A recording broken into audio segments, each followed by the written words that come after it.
வணக்கம் மக்களே, இன்னைக்கு நான் உங்களுக்காக உலக மக்கள் அதிகமாக ரசித்த ஒரு மனிதர், செலிபிரிட்டிக்கெல்லாம் செலிபிரிட்டி, தி ஐகானிக் ஸ்டாரான மைக்கேல் ஜாக்சனுடைய பயோபிக்கா வெளிவந்திருக்கூடிய மைக்கேல். இந்த படத்துடைய முழு கதை தான் இந்த வீடியோவில் நம்ம பார்க்க போகிறோம். இந்த படத்துடைய ஒன்லைன் என்னன்னு பார்த்தீங்கன்னா, நான் முன்னாடியே சொன்ன மாதிரி ரொம்ப சிம்பிள். மைக்கேல் ஜாக்சனுடைய இளமை பருவத்தில் அவங்க அப்பா உருவாக்கின பேண்டான ஜாக்சன் 5ல கடைக்குட்டி பர்ஃபார்மராக இருந்து பிற்காலத்தில் அவருடைய டேலண்டால படிப்படியாக முன்னேறி பாப் கல்ச்சர்ல முடிசூடா மன்னனா எப்படி மைக்கேல் ஜாக்சன் உருவானார் தான் இந்த படத்தோடைய ஒன்லைன். சரி வாங்க, இப்போ நம்ம இந்த படத்துடைய முழு கதைக்குள்ள போறதுக்கு முன்னாடி நம்ம சேனலுக்கு நீங்க புதுசா வந்திருந்தீங்கன்னா மறக்காம நம்ம தமிழ் கதைகள் சேனலை சப்ஸ்கிரைப் பண்ணிக்கோங்க. அண்ட் உங்களுக்கு இந்த வீடியோ பிடிச்சிருந்துச்சுன்னா இந்த லைக், கமெண்ட், ஷேர் இதெல்லாம் மறக்காம பண்ணிடுங்க.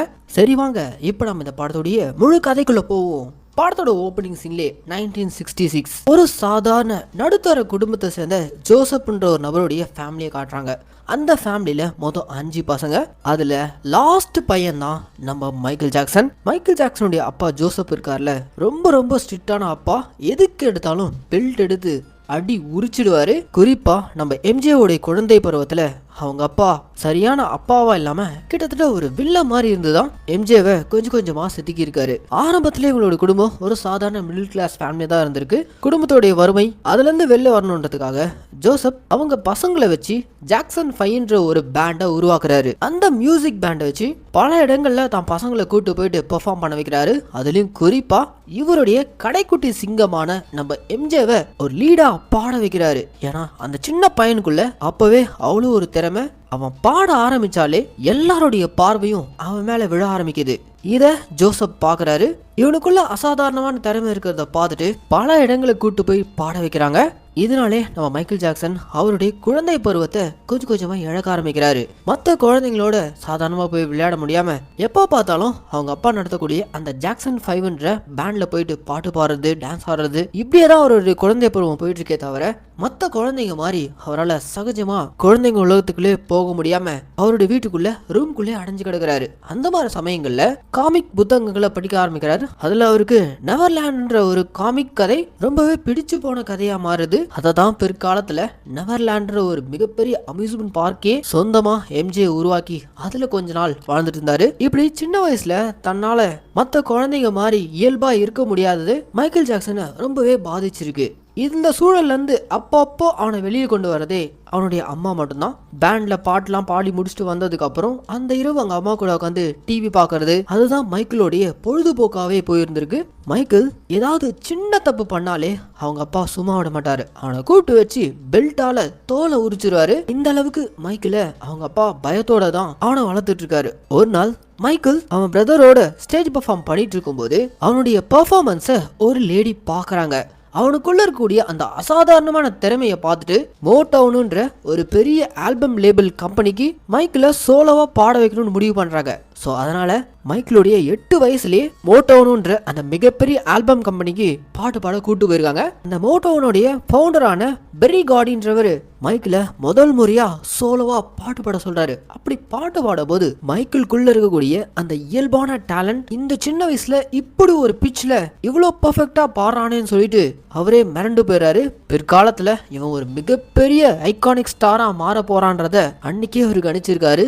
அதுக்கப்புறம் தொடர்ந்து அவங்க ஆல்பம்க்கு இவரை பாட வச்சு அந்த பாட்டெல்லாம் பட்டி தொட்டியெல்லாம் பரவி பயங்கர ஹிட். எங்க போனாலும் மைக்கேல் ஜாக்சன் பாடின பாடல்களுக்கு தனி இடம். மக்கள் எல்லாம் சின்ன வயசுல இருந்தே அவனை தூக்கி கொண்டாட ஆரம்பிக்கிறாங்க. ஆரம்பத்துல நடுத்தர குடும்பமா இருந்த ஜாக்சன் ஃபேமிலி மைக்கேல் ஜாக்சன் எப்போ சோல் ஆல்பம் போட்டு ஹிட் ஆக ஆரம்பிச்சிச்சோ அதுக்கப்புறம் அவங்க இருந்த ஊர்ல இருந்து கலிபோர்னியாவுக்கு ஷிஃப்ட் ஆகி போறாங்க. கலிபோர்னியால இவங்களுக்குன்னு தனியா ஒரு பெரிய வில்லா வாங்கி நல்ல வசதியான வாழ்க்கைக்குள்ள போக ஆரம்பிக்கிறாங்க. அப்படி இருந்தும் மைக்கேல் ஜாக்சனுடைய அப்பாவான ஜோசப் அவங்க பசங்க எல்லாருமே தான் கண்ட்ரோல்ல வச்சுக்கணும்ன்ற மாதிரி எல்லாரையும் அவருடைய கட்டுப்பாட்டுக்குள்ளதான் வச்சிருக்காரு. அதுலயும் குறிப்பா சின்ன பையனான மைக்கேல இன்னமும் அவர் சொல்ற பேச்சை மட்டும் தான் கேட்கணும்ன்ற மாதிரி கட்டுப்பாட்டுக்குள்ள வச்சிருக்காரு. சின்ன வயசுல குழந்தை பருவத்தை இழந்த நம்ம மைக்கேல் கொஞ்சமா அவனுக்குன்னு நண்பர்களா மிருகங்களை வாங்கி வளர்க்க ஆரம்பிக்கிறான். அவருடைய டீனேஜ் வயசுல ஒரு நாள் அவங்க வீட்டுக்கு ஒரு மிருகத்தை பெட் அனிமலா வீட்டுக்கு கொண்டு வரான். உடனே அவன் ஃபேமிலியெல்லாம் கூப்பிட்டு எல்லாரும் வந்து பாருங்க, நம்ம ஃபேமிலியில புதுசா ஒருத்தன் ஜாயின் பண்ண போறான் அப்படின்ற மாதிரி கூப்பிட்டு காட்டும் போது தான் ஒரு சிம்பான்சி குரங்க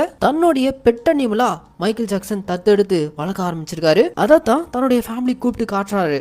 மொத்த குடும்பமும் வியந்து போய் பாக்குறாங்க. டேய் அது ஒரு சிம்பான்சி, காட்டுல வாழ்ற வைல்ட் அனிமல், அது எப்படி உனக்கு பெட்டாக முடியும் அப்படின்ற மாதிரி கேட்க, அதுக்கு நம்ம மைக்கேல் ரொம்ப சிம்பிளா ஒரு லேப்ல இந்த பர்டிகுலர் சிம்பான்சியை டெஸ்டிங்க்கு வச்சிருந்திருக்காங்க.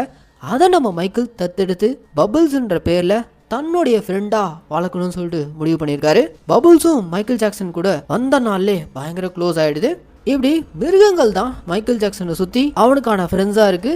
அது போக மைக்கேல் கூட சின்ன வயசுல இருந்து அவருடைய பாடி கார்டா வரக்கூடிய பில்ன்ற ஒரு கேரக்டர், அந்த நபரும் மைக்கேலுக்கு ரொம்பவே ஒரு க்ளோஸான ஃப்ரெண்டா பின்னாடி அவர் கூட டிராவல் பண்ண ஆரம்பிக்கிறாரு. அப்படியே போக போக 1978ல எபிக் ரெக்கார்ட்ஸ்க்கு மைக்கேல் ஒரு சோலோ ஆல்பம் பண்ணி கொடுக்குறாரு.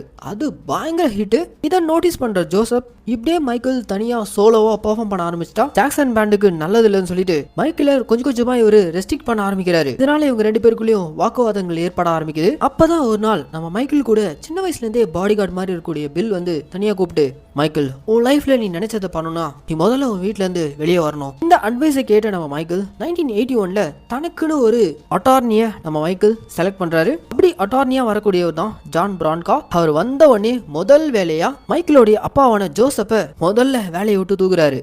அப்படி வேலையை விட்டு தூக்குற அந்த ஃபேக்ட்ஸை மைக்கேல் ஜாக்சனுடைய அப்பா பார்த்ததுமே பயங்கர வெறியாயிராரு.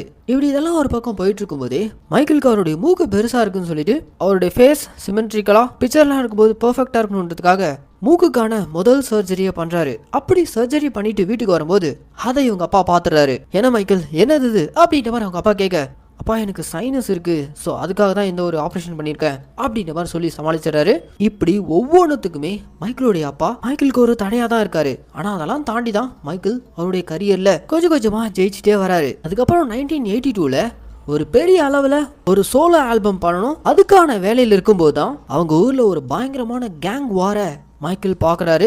இந்த கேங் வார பார்த்ததுக்கு அப்புறம் தான் மக்களுக்குள்ள விழிப்புணர்வை உருவாக்கணும், அதுக்கேற்ற மாதிரியான ஒரு பாடல் பண்ணணும்னு சொல்லிட்டு பீட் என்ற பாடலை உருவாக்குறாரு. அந்த பாடல் மக்கள் மத்தியில பயங்கரமா போய் சேரணும், அதுக்கான ஒரு பக்காவான தீமை தான் தேடிக்கிட்டு இருக்காரு. அப்படி தேடும் போது தான் ஒரு நாள் டிவில பல த்ரில்லர் மூவிஸா பார்த்துட்டு இருக்கும் போது தான் அந்த ஆல்பமை த்ரில்லர்ன்ற பேர்ல நம்ம உருவாக்கணும்னு சொல்லிட்டு முடிவு பண்றாரு. அந்த த்ரில்லர்ன்ற பேர்ல உருவாக்கின அந்த ஆல்பம், அந்த ஒரு ஆல்பம் தாங்க மைக்கேல் ஜாக்சனை உலகம் முழுக்க உச்சத்துல கொண்டு போய் உட்கார வச்ச ஆல்பம். இன்னி வரைக்கும் எம்ஜேஓடைய த்ரில்லர் ஆல்பமோடைய சேல் ரெக்கார்டை யாருமே இது வரைக்கும் முறியடிக்கல.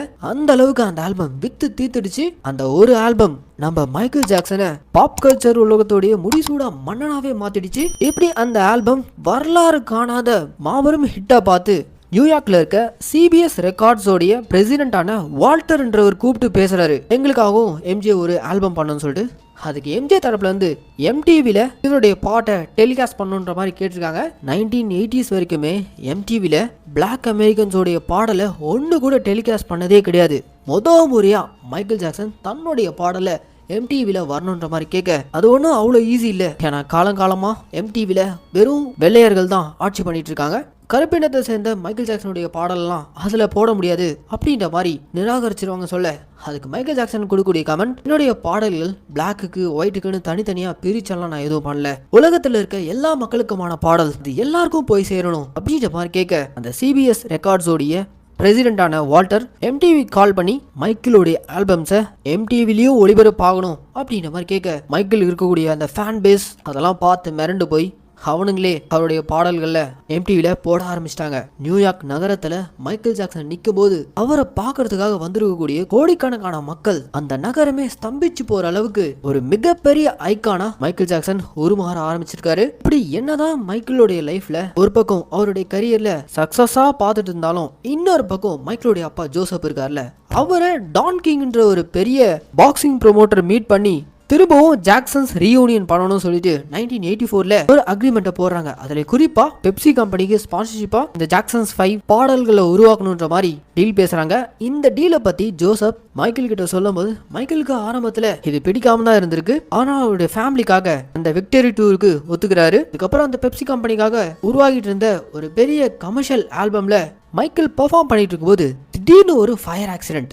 அந்த ஃபயர் ஆக்சிடென்ட்ல மைக்கேலுடைய தலைமுடியில நெருப்பு பத்திக்குது. அவ்வளவுதாங்க, ஸ்டேஜ்ல கதறிக்கிட்டே மைக்கேல் விழ உடனே அங்க இருக்கவங்க எல்லாம் தூக்கிட்டு ஹாஸ்பிட்டல் வந்துறாங்க. ஹாஸ்பிட்டலுக்கு வந்ததும் டாக்டர் மைக்கேலை செக் பண்ணி பார்த்துட்டு கிட்டத்தட்ட மைக்கேல் ஜாக்சன் சாவை தொட்டுட்டு வந்திருக்காரு. ஏன்னா அவருக்கு நடந்தது 3rd டிகிரி ஃபயர் ஆக்சிடென்ட். கொஞ்சம் விட்டுருந்தா அவரோட தலை மொத்தமே தீப்பிடிச்சிருக்கும். ஆனா இப்போ அவரு அந்த ஆபத்தான கட்டங்களை தாண்டி பொழைச்சிட்டாருன்னு சொல்ல இதெல்லாம் ஹாஸ்பிட்டல்லே கேட்டுட்டு இருக்க இவங்க அப்பா ஜோசப் வந்து திரும்ப அவன் ஸ்டேஜ்ல பெர்ஃபார்ம் பண்ணும், இந்த விக்டரி டூரை கம்ப்ளீட் பண்ணும், சீக்கிரமா அவன் ஹாஸ்பிட்டல்ல இருந்து குணமாயி வெளியே வரணும் அப்படின்றமெல்லாம் சொல்லிட்டு இருக்க டாக்டரே ஜோசப் கூப்பிட்டு, ஏப்பா உன் பையன் இப்பதான் சாவை தொட்டுட்டு வந்திருக்கான்னு சொல்றேன், பெர்ஃபார்ம் பண்ணணும்னு கேட்டுட்டு இருக்க அப்படின்ற மாதிரி சொல்லிட்டு போறாரு. ஸோ இதுல இருந்தே நல்லா தெரியுது ஜோசப் பொறுத்த வரைக்கும் அவங்க பையன் மைக்கில் அவங்க குடும்பத்தோடைய வளர்ச்சிக்காக எந்த எக்ஸ்ட்ரீமுக்கும் போயிட்டு பெர்ஃபார்ம் பண்ண வைக்கணும்னு சொல்லிட்டு அந்த மைண்ட் செட்லேயே தான் சுத்திட்டு இருக்காருன்ட்டு. ஒரு பக்கம் ஃபயர் ஆக்சிடென்ட்ல பெட் ரிடனா இருக்கக்கூடிய நம்ம மைக்கேல் கொஞ்சம் கொஞ்சமா குணமாகி தேறி வர அவர் இருந்த அந்த ஹாஸ்பிட்டல் முழுக்க தீக்காயங்களால பல பேஷண்ட்ஸ் அந்த ஹாஸ்பிட்டல் முழுக்க அவஸ்தைப்பட்டு இருக்காங்க. அவங்களுக்காக நம்மளால முடிஞ்சது ஏதாவது பண்ணணும்னு சொல்லிட்டு நம்ம மைக்கேல் என்ன பண்றாருன்னா அவருடைய லீகல் அட்வைசரை கூப்பிட்டு ஸ்டேஜ்ல இவருக்கு நடந்த அந்த ஃபயர் ஆக்சிடென்ட் அதுக்கு காம்பன்சேட்டா பெப்சிகோ கம்பெனிலேருந்து பெரிய அமௌண்ட்டை வாங்கி அந்த அமௌண்ட்டை மொத்தமாக அவர் இருந்த அந்த ஹாஸ்பிட்டலுக்கு மற்ற பேஷண்ட்ஸ்க்கெல்லாம் உதவணுன்ற மாதிரி டொனேட் பண்றாரு. இதுதாங்க நம்ம மைக்கேல் ஜாக்சன். ரொம்ப ரொம்ப இலகுன மனசு. சின்ன வயசுலயே அவருடைய குழந்தை பருவத்தை இழந்ததுனால வளர்ந்ததுக்கு அப்புறமும் அவருக்குள்ள இருந்தது குழந்தை மனசு தான். அதுக்கப்புறம் அந்த ஃபயர் ஆக்சிடென்ட்ல இருந்து தேறி வந்ததுக்கு அப்புறம் அவங்க அப்பா ஆசைப்பட்டபடி அவங்க பிரதர்ஸோட இந்த விக்டரி டூரை எல்லா பக்கமும் போயிட்டு ஸ்டேஜ் பெர்ஃபார்மன்ஸா தெரிக்க விடுறாரு. உலக மக்களை தன்னோடைய ஆறால கட்டி போட ஆரம்பிக்கிறாரு. மைக்கேல் ஜாக்சனுடைய கான்சர்ட் ஒரு ஊர்ல நடக்குதுன்னா சில நொடிகள்ல டிக்கெட்ஸ் வித்து தீர்ந்துடுது. பல லட்சம் மக்கள் அவரை பார்க்கறதுக்காக வந்து குவிறாங்க. ஸ்டேஜ்ல அவருடைய பெர்ஃபார்மன்ஸை பார்த்துட்டு இருக்கும்போதே திடீர்னு அவருடைய ஃபேன்ஸ் எல்லாம் மயங்கி விட ஆரம்பிக்கிறாங்க. அந்த அளவுக்கு அவர் மேல பைத்தியமா மக்கள் எம்ஜேவை ரசிக்க ஆரம்பிக்கிறாங்க. ஸ்டேஜ்ல அவர் பாடிக்கிட்டு மூன் வாக் போடும் போதெல்லாம் அவ்வளவுதான் எல்லாரும் ஃபிளாட். அந்த அளவுக்கு நம்ம எம்ஜே அவ்வளோ ஃபயரா ஸ்டேஜை கொழுந்து விட்டு எரியற அளவுக்கு தன்னுடைய பெர்ஃபார்மன்ஸை தெரிக்க விடுறாரு. கடைசியா ஒரு நாள் அவர் பிரதர்ஸோட ஸ்டேஜ்ல பெர்ஃபார்ம் பண்ணிட்டு இருக்கும் போதே இதுதான் ஜாக்சன் பேண்ட்ல நான் பாடக்கூடிய கடைசி பாடல், ஒன் லாஸ்ட் டான்ஸ்ன்ற மாதிரி அவர் ஃபேமிலி அவங்க அப்பா ஜோசப்போடைய கட்டுப்பாட்டுக்குள்ள ஜாக்சன் பேண்ட்ல தன்னுடைய பெர்ஃபார்மன்ஸ் இதுதான் கடைசின்ற மாதிரி ஸ்டேஜ்ல வச்சு அனௌன்ஸ் பண்றாரு. அந்த அனௌன்ஸ்மெண்ட்டை பார்த்துட்டு தூர இருக்க அவங்க அப்பா கடுப்பாகிறாரு. ஏன்னா மைக்கேல் அப்பவே முடிவு பண்ணிட்டாரு இவர் கீழே இருந்தா நாம நினைச்சதை பண்ண முடியாது, தன்னுடைய பெர்ஃபார்மன்ஸை கமர்ஷியல் ஆக்கிட்டு இருக்காரு. ஆனா மைக்கேலுக்குள்ள ஓடிட்டு இருந்தது எல்லாமே ஒட்டுமொத்த உலகத்துக்கான பாடலை நம்ம பண்ணணும். அந்த பயங்கரமான தீ விபத்துல இருந்து வெளியே வந்தது காரணமே மக்களுக்கான பாடலை உருவாக்கணும். இதுதான் தன்னுடைய டெஸ்டினியா பார்த்த நம்ம மைக்கேல் ஜாக்சன் அவர் பிரதர்ஸோட ஸ்டேஜ்ல கடைசி பெர்ஃபார்மன்ஸ் முடிச்சுட்டு அங்க இருந்து வாக் அவுட் பண்றாரு. அதுக்கப்புறம் தான் சோலோவா பல மிரட்டலான ஆல்பம்ஸை மக்களுக்காக கொடுக்க ஆரம்பிச்சாரு. பாப் கல்ச்சர்ல புரட்சியை உருவாக்கின மைக்கேல் ஜாக்சன் அவர் கரியருடைய டாப்ல இருக்கிற அந்த முக்கியமான மூமெண்ட்ஸோட இந்த பாடத்தையும் முடிக்கிறாங்க. அதுக்கப்புறம் அவருடைய லைஃப்ல ஏகப்பட்ட கான்ட்ரவர்சிஸ், ஆனா அது எதையுமே இந்த படத்துல குறிப்பிடலைங்க. ஏன்னா அதுக்கு பின்னாடி ஏகப்பட்ட பாலிடிக்ஸ். இன்ஃபேக்ட் மைக்கேல் ஜாக்சனுடைய ஃபேமிலியே மைக்கேல் ஜாக்சன் ஃபேஸ் பண்ண கான்ட்ரவர்சிஸ், அவருடைய டவுன்ஃபால், இந்த மாதிரி விஷயங்கள்லாம் படத்துக்குள்ள கொண்டு வரக்கூடாதுன்ற மாதிரி பேசியிருக்காங்க போல. ஸோ அதனால இந்த மைக்கேல்ன்ற படத்துல அவருடைய பீக் மூமெண்ட்டை மட்டும் தான் கடைசியா காமிச்சு முடிச்சிருக்காங்க. ஒரு விதத்துல இதுவும் நல்லதுதான். என்ன மக்களே, மைக்கேல் ஜாக்சன்ற ஒரு மிகப்பெரிய சகாப்தத்தோடைய கதையை ஓரளவுக்கு இந்த மைக்கேல்ன்ற படம் மூலியமா அவங்க கொடுக்க ட்ரை பண்ணியிருக்காங்க. நானும் என்னால் முடிஞ்ச அளவுக்கு அந்த படத்தை எக்ஸ்பிளைன் பண்ணியிருக்கேன். இந்த வீடியோ உங்களுக்கு பிடிச்சிருந்துச்சுன்னா இந்த லைக், கமெண்ட், ஷேர் இதெல்லாம் மறக்காம பண்ணிடுங்க. அண்ட் அதே மாதிரி தொடர்ந்து வித்தியாசமான படங்களுடைய எக்ஸ்பிளனேஷனும் நீங்க பார்க்கணும்னு ஆசைப்பட்டீங்கன்னா மறக்காம நம்ம சேனலை சப்ஸ்கிரைப் பண்ணிக்கோங்க. இதே மாதிரி ஒரு சூப்பரான படத்தோட நான் உங்களை நாளைக்கு வந்து சந்திக்கிறேன். டாடா, பை.